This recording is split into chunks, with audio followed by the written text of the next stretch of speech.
Bonjour à toutes et à tous, on commence cette revue de presse en France après la défaite contre la Tunisie, 1-0. La France reste tout de même première de son groupe et affrontera la Pologne en 8ème de finale de cette Coupe du Monde ce dimanche à 16h. Le faux pas et la polga, résume ainsi l'équipe en une ce jeudi. Pour le journal, la France est inclinée notamment à cause d'une équipe trop remaniée. Ce mauvais résultat fait bien sûr la une de bon nombre de journaux en France, comme avec le Parisien qui titre « C'était presque nul ». Car Antoine Griezmann a inscrit un but en toute fin de match, pensant arracher l'égalisation. Au départ, le but a bien été validé par l'arbitre, qui a dans la foulée annoncé la fin de la rencontre. Mais tout de suite après, il a été appelé par la VAR et a finalement annulé ce but de Griezmann, alors que le match était bien terminé.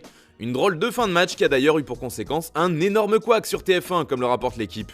La chaîne de télévision a envoyé la pub avant que ce but ne soit annulé. Au final donc, les Français ont bien perdu et cela fait également la couverture du Progrès qui évoque cette chute.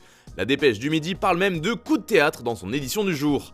Si vous souhaitez connaître l'évaluation complète de cette équipe de France face à la Tunisie, je vous invite à aller voir notre vidéo sur notre nouvelle chaîne YouTube, Foot Mercato FC. Je vous mets le lien dans la description et à la fin de cette vidéo. N'hésitez pas à vous abonner à cette chaîne pour ne rien louper de nos émissions d'après-match qui sont diffusées en direct sur Twitch. Dans le groupe C aussi, les derniers matchs de poule se jouaient et l'Argentine a battu la Pologne 2-0.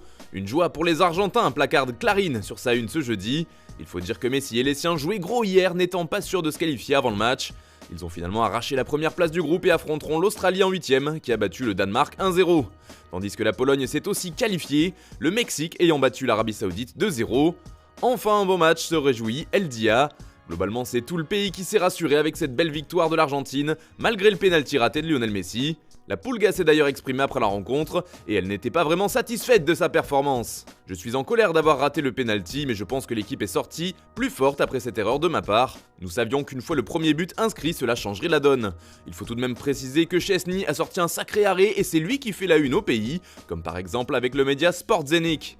Le raté de Messi fait tout de même parler un peu partout en Europe et c'est le cas notamment en Angleterre, avec par exemple The Guardian qui titre « L'Argentine avance malgré le malheur de Messi ».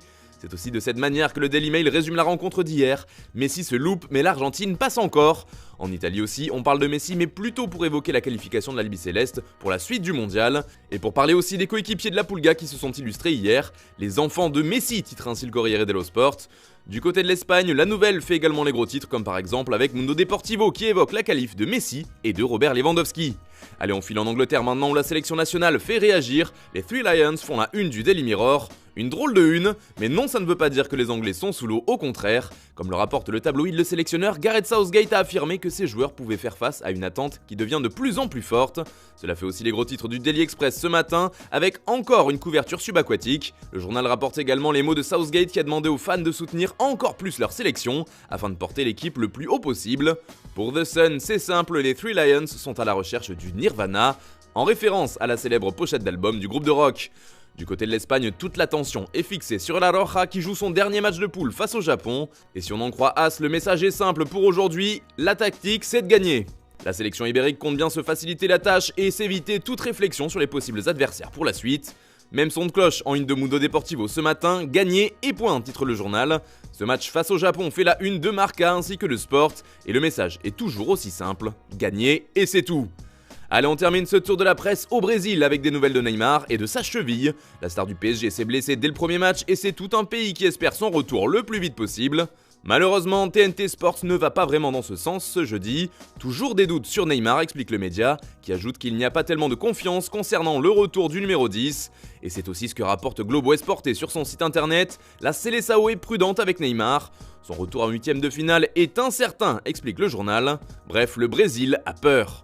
Voilà, c'est tout pour ce matin. Bonne journée à tous, on se retrouve tout à l'heure pour un nouveau JT sur Foot Mercato et demain pour la prochaine revue de presse.